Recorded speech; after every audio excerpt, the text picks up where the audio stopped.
সংসদে জাতীয় বাজেট পেশ, রাজস্ব আদায়ের লক্ষ্যমাত্রা 5,41,000 কোটি টাকা। মোদির শপথ অনুষ্ঠানে যোগ দিতে শুক্রবার ভারত যাচ্ছেন প্রধানমন্ত্রী। গাজায় যুদ্ধ দীর্ঘায়িত করছেন নেতানিয়াহু, বাইডেন। পশ্চিমা দেশগুলোতে হামলার জন্য অস্ত্র দেবে রাশিয়া, পুতিন। গাজায় জাতিসংঘের স্কুলে ইসরায়েলের হামলায় নিহত 32। মেক্সিকোতে বার্ড ফ্লুতে আক্রান্ত হয়ে এক ব্যক্তির মৃত্যু, WHO। এবং বিশ্বকাপে উগান্ডার ঐতিহাসিক জয়, খেলা 43 বছরের এনসুপুগা গড়লেন কিপটেমির রেকর্ড। আসসালামু আলাইকুম, সবাইকে স্বাগত জানাচ্ছি মিলেনিয়াম টিভি USA এর প্রতিদিনের বাংলা সংবাদে। আপনাদের সাথে রয়েছি আমি তানজিলা তমা। দেখছিলেন সংবাদ শিরোনাম, এবারে বিস্তারিত। প্রথমে বাংলাদেশ প্রসঙ্গ।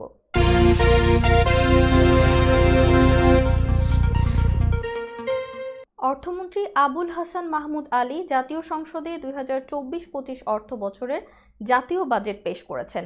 এই বাজেটের রাজস্ব আদায়ের লক্ষ্যমাত্রা ধরা হয়েছে 5,41,000 কোটি টাকা, যা জিডিপির 9.7%। বৃহস্পতিবার বাজেট প্রস্তাব উত্থাপনকালে এ তথ্য জানান অর্থমন্ত্রী। তিনি বলেন, আগামী 2024-25 অর্থ বছরে মোট 5,41,000 কোটি টাকা রাজস্ব আয় প্রাক্কলন করা হয়েছে, যা জিডিপির 9.7%। এর মধ্যে জাতীয় রাজস্ব বোর্ডের মাধ্যমে 4,80,000 কোটি টাকা এবং অন্যান্য উৎস হতে 61,000 কোটি টাকা সংগ্রহ করার প্রস্তাব করা হলো। এছাড়া 2024-25 অর্থ বছরের বাজেটের আকার প্রাক্কলন করা হয়েছে 7,97,000 কোটি টাকা, যা জিডিপির 14.2%। পরিচালনা সহ অন্যান্য খাতে মোট 5,32,000 কোটি টাকা এবং বার্ষিক উন্নয়ন কর্মসূচিতে 2,65,000 কোটি টাকা বরাদ্দের প্রস্তাব করা হয়েছে। এর আগে 2024-25 অর্থ বছরের প্রস্তাবিত বাজেট জাতীয় সংসদে উপস্থাপনের অনুমোদন দেয় মন্ত্রিসভা। বৃহস্পতিবার দুপুরে জাতীয় সংসদ ভবনে মন্ত্রিসভার বিশেষ বৈঠকে এ অনুমোদন দেয়া হয়। বৈঠকে সভাপতিত্ব করেন প্রধানমন্ত্রী শেখ হাসিনা। নরেন্দ্র মোদির শপথ অনুষ্ঠানে যোগ দিতে কাল শুক্রবার ভারতে যাচ্ছেন প্রধানমন্ত্রী শেখ হাসিনা। আজ বৃহস্পতিবার সকালে প্রধানমন্ত্রীর প্রেস উইং থেকে এক বার্তায় এ তথ্য জানানো হয়। তৃতীয় মেয়াদে ভারতের প্রধানমন্ত্রী হিসাবে শনিবার শপথ নেবেন নরেন্দ্র মোদি। এর মধ্য দিয়ে কংগ্রেস নেতা জওহরলাল নেহরুর পর টানা তৃতীয়বার দেশটির প্রধানমন্ত্রী হচ্ছেন তিনি। এমন অবস্থায় ফোন করে নরেন্দ্র মোদিকে অভিনন্দন জানিয়েছেন বাংলাদেশের প্রধানমন্ত্রী শেখ হাসিনা। কথোপকথনের সময় ভারতের নতুন সরকারের শপথ অনুষ্ঠানে তাকে নিমন্ত্রণ জানান মোদি এবং তিনি সে নিমন্ত্রণ গ্রহণ করেন। দুই নেতার ফোন আলাপের সময় প্রধানমন্ত্রী শেখ হাসিনা আরও বলেন, আপনার শক্তিশালী নেতৃত্বের কারণে এনডিএর এ বিজয় সম্ভব হয়েছে। এ সময় শেখ হাসিনা আশা প্রকাশ করেন, এ বিজয়ের মধ্য দিয়ে ভারত ও তার জনগণ বিশ্ব অঙ্গনে আরও এগিয়ে যাবে। এছাড়াও বাংলাদেশ এবং ভারতের মধ্যকার সৌহার্দ্যপূর্ণ, বন্ধুত্বপূর্ণ ও সুপ্রতিবেশী সুলভ সম্পর্ক আরও উন্নতি হবে বলে আশা প্রকাশ করেন তিনি। খুন করে কানাডায় চলে এসেছি, তাই অনেকে ভাবতে পারে বেঁচে গেছি। আসলেই কি আমি এভাবে বেঁচে আছি? ঠিক এভাবেই একটি গণমাধ্যমের সঙ্গে আলাপচারিতায় জাপান প্রবাসী আরিফুল ইসলামকে খুনের পর নিজের অভিব্যক্তি প্রকাশ করেছিলেন এই মুহূর্তে কানাডায় অবস্থান করা পারভিন আক্তার। সেই পারভিন আক্তার, যিনি সম্প্রতি কানাডা থেকে দেশে এসে রাজধানীর ভাটারায় বসুন্ধরা আবাসিক এলাকায় স্বামী স্ত্রী পরিচয়ে আরিফুল ইসলাম নামে এক জাপান প্রবাসীর সঙ্গে ওঠেন মাটি প্রপার্টিজ নামে একটি অ্যাপার্টমেন্ট বিল্ডিংয়ে। এরপর গত 1 জুন তাদের ভাড়া করা অ্যাপার্টমেন্ট থেকে উদ্ধার হয় আরিফের অর্ধগলিত মরদেহ, সঙ্গে মেলে একটি চিরকুট। তারপরই বের হয়ে আসে আরিফকে খুন করে ফের কানাডায় চলে গেছেন পারভিন। কানাডায় গিয়ে হত্যাকাণ্ডের কথা নিজেও স্বীকার করেন ওই নারী। বুধবার গণমাধ্যমের সঙ্গে আলাপচারিতায় কানাডা থেকে পারভিন বলেন, আমার সংসার তছনছ করে দিয়েছিল আরিফুল। দিনের পর দিন শারীরিক মানসিক নির্যাতন ও ধর্ষণ করে গেছে। গোপন ভিডিও করে তা আমার স্বামী ও পরিবারের সদস্যদের কাছে পাঠানোর হুমকি দিয়ে মাসে মাসে টাকা নিত সে। আমাকে এটিএম বুথের মতো ব্যবহার করেছে সে। দফায় দফায় 10-12 লাখ টাকা হাতিয়ে নিয়েছে আমার কাছ থেকে। আত্মহত্যা করার পরিকল্পনা করে যখন কানাডা থেকে প্লেনে উঠছিলাম তখনও জানতাম না আরিফুল জাপান থেকে ফিরে আসবে। দেশে ফেরার পরপরই আমাকে ফোন করে সে। তখন সে জানতে পারে আমি দেশে এসেছি। নিজেকে শেষ করার জন্য যে ছুরি কানাডা থেকে নিয়ে এসেছিলাম সেটা দিয়ে ওকে শেষ করেছি। পারভিন জানান, 18 মে আরিফকে হত্যার পর কানাডায় উড়াল দেন তিনি। বাংলাদেশে পরিবারের সদস্যদের না জানিয়ে 16 মে কানাডায় এসেছিলেন কানাডা প্রবাসী এ নারী। দর্শক, এবার দেখবেন যুক্তরাষ্ট্র সংবাদ।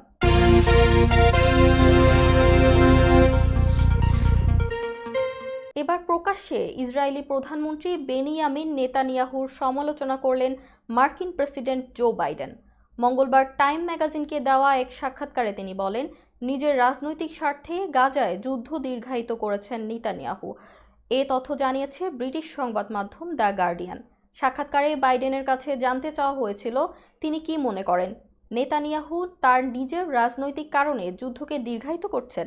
জবাবে তিনি ইঙ্গিত দিয়ে বলেছেন, তার কাছে এটি মনে করার যৌক্তিক কারণ আছে যে ইসরায়েলি প্রধানমন্ত্রী নিজের রাজনৈতিক স্বার্থে গাজায় যুদ্ধ টেনে নিয়ে যাচ্ছেন। যুদ্ধ পরবর্তী গাজার ভবিষ্যৎ কী হবে সে বিষয়ে নেতানিয়াহুর সঙ্গে তার বড় মতানৈক্য আছে।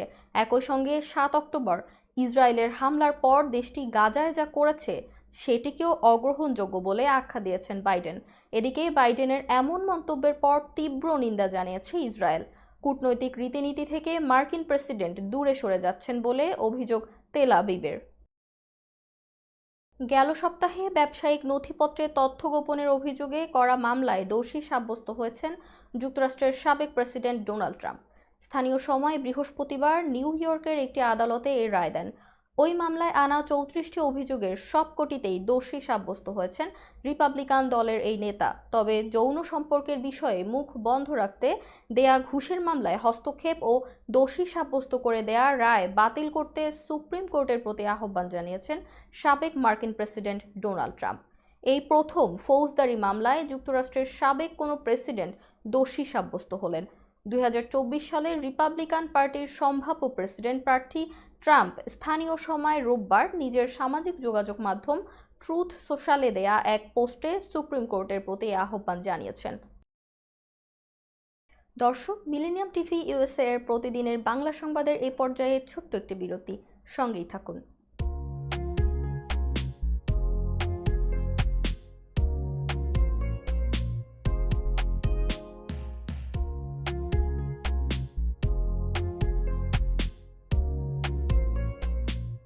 কি ব্যাপার, অমন মূর্তির মতো করে দাঁড়িয়ে আছো কেন?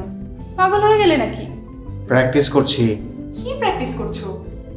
কেন লিভিং স্ট্যাচুরে দাঁড়িয়ে কি করে ভিক্ষা করে দেখালি? আমার ট্যাক্স নিয়ে ঝামেলা চলছে, ল্যান্ড প্রপার্টি নিয়ে ঝামেলা চলছে। এগুলো সমাধান না হলে কিছুদিন পর আমাকে ওইভাবে দাঁড়িয়ে ভিক্ষা করতে হবে। তাই এখন থেকে দাঁড়িয়ে প্র্যাকটিস করছি। আহা, এত চিন্তা করছো কেন? লিগ্যাল নেটওয়ার্ক ইন্টারন্যাশনাল আছে না? Legal network international? হ্যাঁ, কিছুদিন আগে ইন্স্যুরেন্স দিয়ে সম্পভাবীদের একটা ঝামেলা হলো না, লিগ্যাল নেটওয়ার্কের মাধ্যমেই তো সেটা সমাধান হলো। শুধু ইন্স্যুরেন্সই না ভাবি, criminal case, immigration, tax, divorce, housing সংক্রান্ত যে কোনো লিগেল সমস্যার সমাধান পেয়ে যাবেন লিগেল নেটওয়ার্কে। যুক্তরাষ্ট্রের 50টি স্টেটে যে কোনো প্রান্তে যে কোনো লিগেল সহায়তা দিতে কিন্তু আমাদের সঙ্গে আছে লিগেল নেটওয়ার্ক ইন্টারন্যাশনাল। শুধু তাই নয়, লিগেল নেটওয়ার্কে আছেন যুক্তরাষ্ট্রের স্বনামধন্য সব লয়ার, যাদের আইনি সহায়তায় যে কোনো লিগেল সমস্যার সমাধান পেয়ে যাবেন খুব সহজেই। তাহলে দেরি কেন? এখনই চলো লিগ্যাল নেটওয়ার্কে। I'm Nasrin Mosnu, immigration attorney. I was born and raised here in New York City. I have been working at various immigration firms since I was a teenager, including with my father. I'm passionate and dedicated about immigration. I am committed to provide my clients with nothing but the best. আমরা asylum office, immigration court সহ যুক্তরাষ্ট্রের 50টি state ও বাংলাদেশ কনসুলেটে আপনাদের আইনগত সহায়তার নিশ্চয়তা দিচ্ছি। Please come and take advantage of our excellent legal services. Our initial consultations are always free. বরেণ্য অভিনেতা আবুল হায়াত একজন স্বাস্থ্য সচেতন মানুষ। একদিন শুটিংয়ে হঠাৎ অসুস্থ হয়ে হতাশায় ভোগেন। সবাই ব্যস্ত, এখন আমার সেবা করবে কে? কেন নিউ ইয়র্কে গোল্ডেন এজ হোম কেয়ার আছে না? আপনাদের হতাশা দুশ্চিন্তা দূর করে সুস্থ করে তোলে যাদের অঙ্গীকার। সঠিক সময়ে সঠিক সেবা দেওয়ার বিশ্বস্ত প্রতিষ্ঠানের নাম golden age home care. Golden age home care নিউ ইয়র্কবাসীর পূর্ণ আস্থার জায়গা। My name is Kwang Soo Kim from the law offices of Kim & Associates. We represent the victims of the car accidents, real estate closings, commercial transactions, and we try our best to serve our community with respect and integrity and diligence. You'll be happy with our services that we provide to all our clients. আমি engineer Mohammad Abdul Khalek Kim and associates law ফার্মের সাথে সংযুক্ত আছি। আপনাদের গাড়ি দুর্ঘটনা সহ সেই কোনো ধরনের দুর্ঘটনায় আমরা আপনাদেরকে সহায়তা দিয়ে থাকি। আমি আপনাদের বাংলা ভাষার জন্য আমি আপনাদের পাশে আছি। আমাদের ল ফার্ম নিউ ইয়র্কের একটি প্রতিষ্ঠিত এবং নামি দামি ল ফার্ম। আপনারা আমাদের সহযোগিতার জন্য কল করুন। ধন্যবাদ আপনাদের।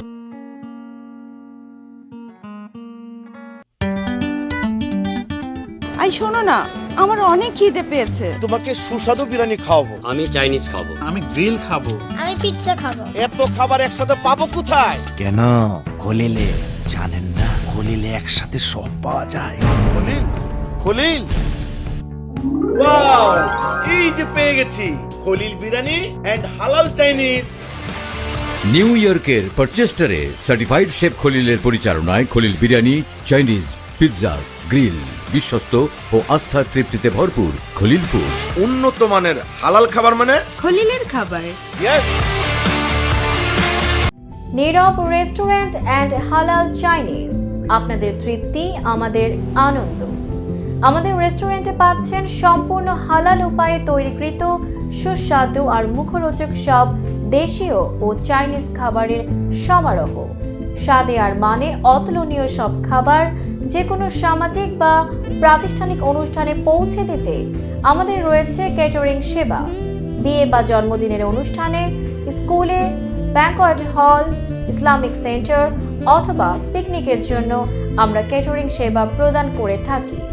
আমাদের সাথে যোগাযোগের ঠিকানা 2096 Sterling Avenue, Bronx, New York 10462। Phone number 718-918-1234। আমাদের অফিসিয়াল ওয়েবসাইট www.nirob.com। আমাদের ইমেইল অ্যাড্রেস nirobbronx@gmail.com। এছাড়া নীরব রেস্টুরেন্টের স্বত্বাধিকারী মোহাম্মদ রহমানের সাথে যোগাযোগ করতে পারেন। যোগাযোগ নম্বর 9179811747। Thank you. দর্শক, আবারও স্বাগত মিলেনিয়াম টিভি ইউএসএ এর প্রতিদিনের বাংলা সংবাদে। এবার দেখবেন আন্তর্জাতিক সংবাদ।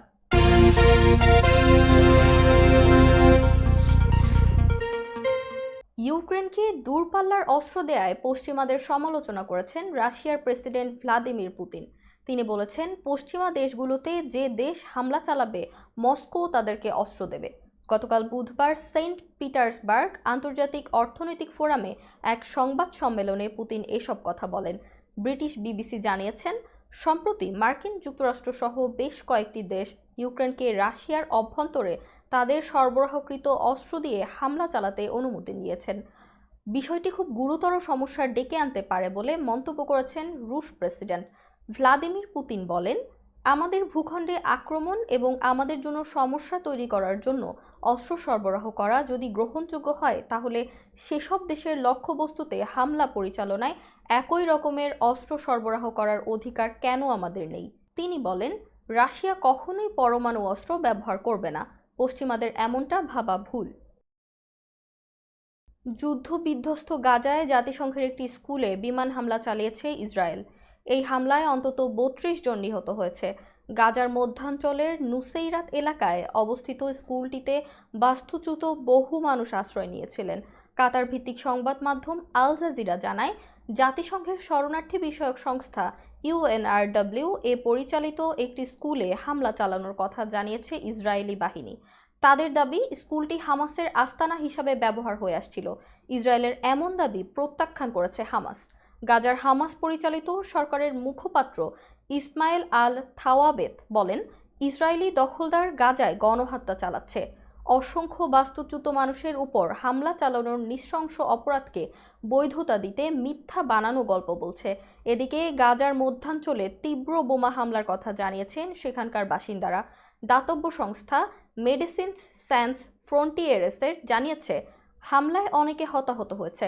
মঙ্গলবার থেকে অন্তত 70 জনের মরদেহ ও 300 জন আহত ব্যক্তিকে দেইর আল বালাহ শহরের আল আকসা হাসপাতালে আনা হয়েছে। নিহতদের অধিকাংশ নারী ও শিশু বলে জানিয়েছেন দাতব্য সংস্থাটি। দর্শক, এবার দেখবেন স্বাস্থ্য সংবাদ।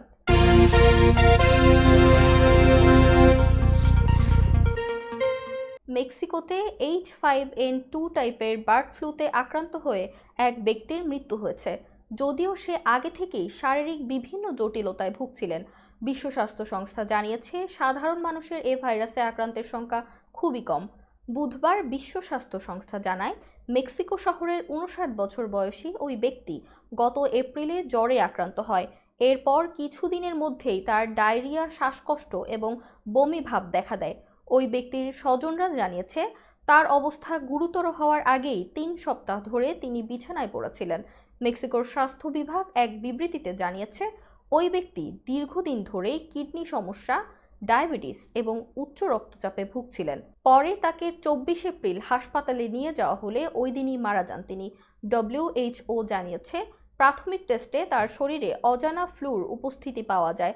পরবর্তীতে আরও উন্নত ল্যাবে টেস্ট করে H5N2 টাইপের বার্ড ফ্লুর উপস্থিতি পাওয়া যায়। বিশ্বে এই ধরনের ভাইরাসে আক্রান্ত এটাই প্রথম বলে জানিয়েছে সংস্থাটি।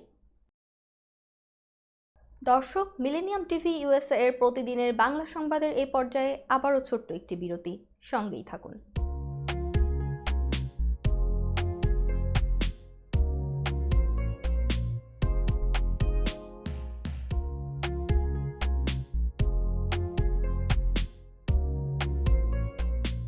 কি ব্যাপার, অমন মূর্তির মতো করে দাঁড়িয়ে আছো কেন? পাগল হয়ে গেলে নাকি? প্র্যাকটিস করছি। কি প্র্যাকটিস করছো? কেন লিভিং স্ট্যাচুরে দাঁড়িয়ে কি করে ভিক্ষা করে দেখনি? আমার ট্যাক্স নিয়ে ঝামেলা চলছে, ল্যান্ড প্রপার্টি নিয়ে ঝামেলা চলছে। এগুলো সমাধান না হলে কিছুদিন পর আমাকে ওইভাবে দাঁড়িয়ে ভিক্ষা করতে হবে। তাই এখন থেকে দাঁড়িয়ে প্র্যাকটিস করছি। আহা, এত চিন্তা করছো কেন?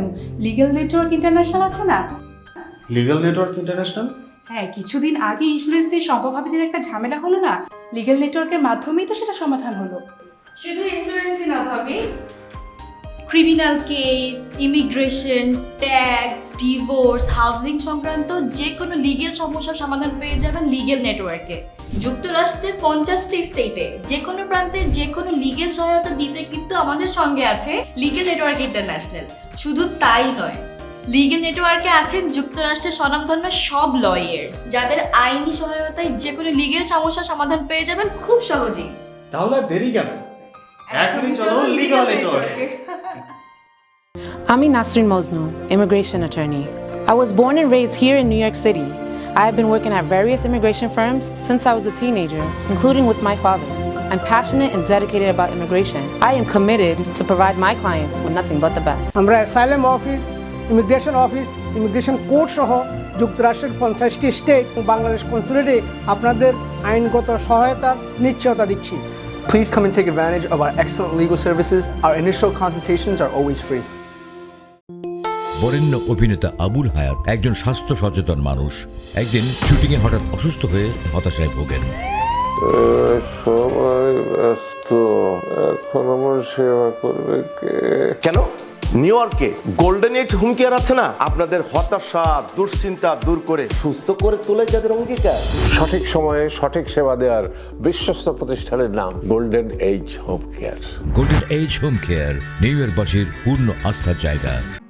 My name is Kwang Soo Kim from the law offices of Kim and Associates. We represent the victims of the car accidents, real estate closings, commercial transactions, and we try our best to serve our community with respect and integrity and diligence. You'll be happy with our services that we provide to all our clients. আমি engineer Mohammad Abdul Khalek, Kim and associates law ফার্মের সাথে সংযুক্ত আছি। আপনাদের গাড়ি দুর্ঘটনা সহ সেই কোনো ধরনের দুর্ঘটনায় আমরা আপনাদেরকে সহায়তা দিয়ে থাকি। আমি আপনাদের বাংলা ভাষার জন্য আমি আপনাদের পাশে আছি। আমাদের ল ফার্ম নিউ ইয়র্কের একটি প্রতিষ্ঠিত এবং নামি দামি ল ফার্ম। আপনারা আমাদের সহযোগিতার জন্য কল করুন। ধন্যবাদ আপনাদের।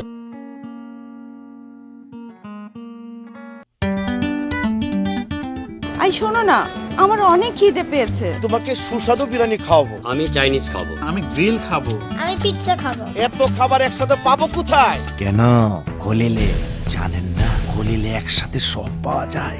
খলিল, খলিল, ওয়াও, এই যে পেয়ে গেছি খলিল বিরিয়ানি এন্ড হালাল চাইনিজ। নিউ ইয়র্কের পারচেস্টারে সার্টিফাইড শেফ খলিলের পরিচালনায় Khalil biryani, Chinese, pizza, grill, বিশ্বস্ত ও আস্থার তৃপ্তিতে ভরপুর খলিল ফুডস। উন্নত মানের হালাল খাবার মানে খলিলের খাবার। ইয়েস। নীরব রেস্টুরেন্ট অ্যান্ড হালাল চাইনিজ, আপনাদের তৃপ্তি আমাদের আনন্দ। আমাদের রেস্টুরেন্টে পাচ্ছেন সম্পূর্ণ হালাল উপায়ে তৈরিকৃত সুস্বাদু আর মুখরোচক সব দেশীয় ও চাইনিজ খাবারের সমারোহ। স্বাদে আর মানে অতুলনীয় সব খাবার যে কোনো সামাজিক বা প্রাতিষ্ঠানিক অনুষ্ঠানে পৌঁছে দিতে আমাদের রয়েছে ক্যাটারিং সেবা। বিয়ে বা জন্মদিনের অনুষ্ঠানে, স্কুলে, ব্যাংকোয়েট হল, ইসলামিক সেন্টার অথবা পিকনিকের জন্য আমরা ক্যাটারিং সেবা প্রদান করে থাকি। আমাদের সাথে যোগাযোগের ঠিকানা 2096 Sterling Avenue, Bronx, New York 10462। Phone number 718-918-1234। আমাদের অফিসিয়াল ওয়েবসাইট www.nirab.com। আমাদের ইমেইল অ্যাড্রেস nirab.bronx@gmail.com। এছাড়া নীরব রেস্টুরেন্টের স্বত্বাধিকারী মোহাম্মদ রহমানের সাথে যোগাযোগ করতে পারেন। যোগাযোগ নম্বর 9179811747। Thank you. দর্শক, আবারও স্বাগতম মিলেনিয়াম টিভি ইউএসএ এর প্রতিদিনের বাংলা সংবাদে। এবার দেখবেন প্রতিনিধি সংবাদ।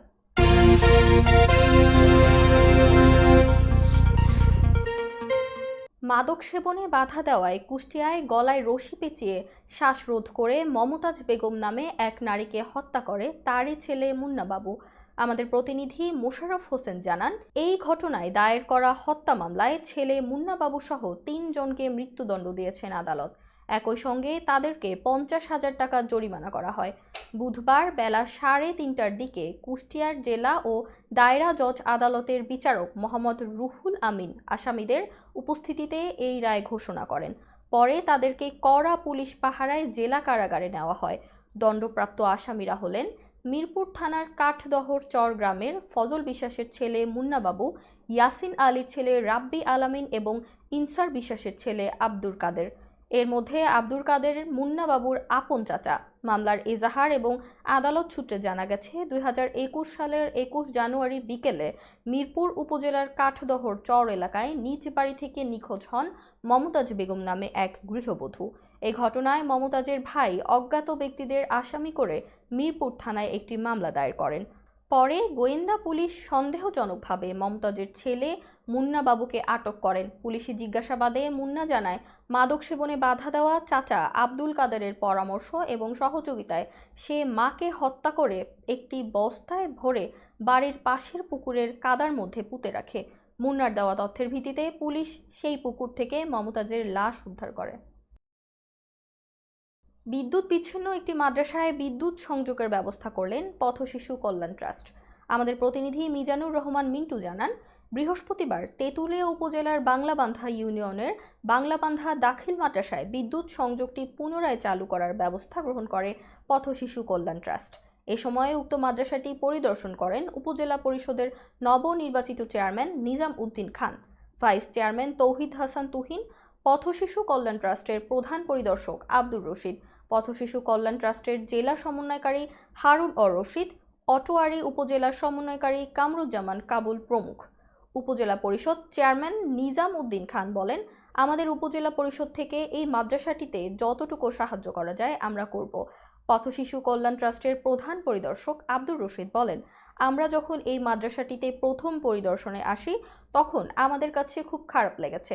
ছোট্ট ছোট্ট সোনামণিরা বিদ্যুৎবিহীন ক্লাস করছে, আর সেই জন্য আমরা সহ উপজেলার চেয়ারম্যান এবং ভাইস চেয়ারম্যান এসে পুনরায় বিদ্যুৎ সংযুক্তি চালু করার ব্যবস্থা করলাম। পথ শিশু কল্যাণ ট্রাস্টের জেলা সমন্বয়কারী হারুন রশিদ বলেন, শুধু বাংলাবান্ধা দাখিল মাদ্রাসা নয়, আমাদের পথ শিশু কল্যাণ ট্রাস্ট প্রত্যেকটি স্কুল, কলেজ, মাদ্রাসায় অবকাঠামো উন্নয়ন থেকে শুরু করে পরিবেশ বান্ধব গাছ বিতরণ করে আসছি। উক্ত মাদ্রাসার অধ্যক্ষ আলতাফ আলী বলেন, আমাদের এই মাদ্রাসাটি খুব অবহেলিত। সরকারিকরণ না হওয়ায় আমরা দীর্ঘ 21 বছর থেকে বেতন ভাতা এবং অবকাঠামো উন্নয়ন বাবদ কোনো বরাদ্দ না পাওয়ায় অনেক কষ্টে মাদ্রাসাটি পরিচালনা করে আসছি। আর সেই মুহূর্তেই পথ শিশু কল্যাণ ট্রাস্ট আশার আলো হিসেবে আমাদের কাছে আবির্ভূত হয়েছে। আমি তাদের এই মহতি কাজে খুবই খুশি। দর্শক, এবার দেখবেন বিনোদন সংবাদ।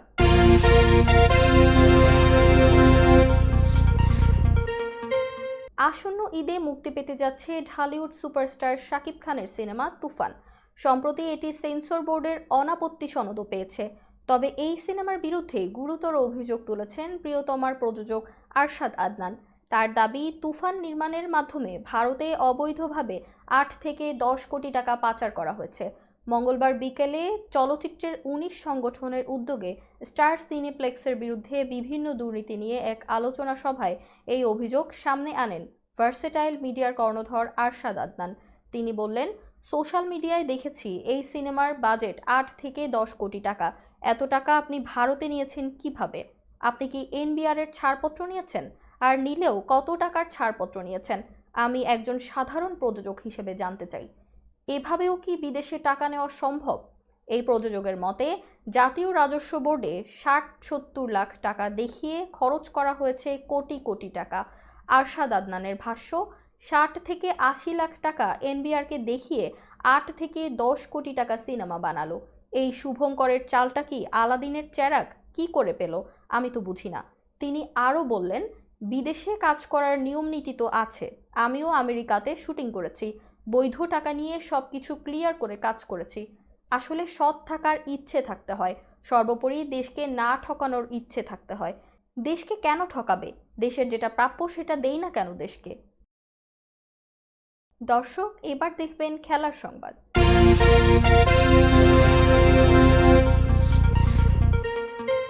বিশ্বকাপে প্রথমবার খেলতে এসেই ইতিহাস গড়েছে উগান্ডা। বাছাই পর্বে জিম্বাবুয়েকে কাঁদিয়ে মূল পর্বে জায়গা করে নেওয়ার পর এবার পাপুয়া নিউগিনিকে হারিয়ে বিশ্বমঞ্চে নিজেদের প্রথম জয় পেয়েছে তারা। বৃহস্পতিবার প্রভিডেন্স স্টেডিয়ামে পাপুয়া নিউগিনিকে 3 উইকেটে হারিয়েছে উগান্ডা। আর এরই সাথে বিশ্বকাপ দলে জায়গা পেয়েই চমকে দিয়েছিলেন 43 বছর বয়সী ফ্র্যাঙ্ক এনসুবুগা।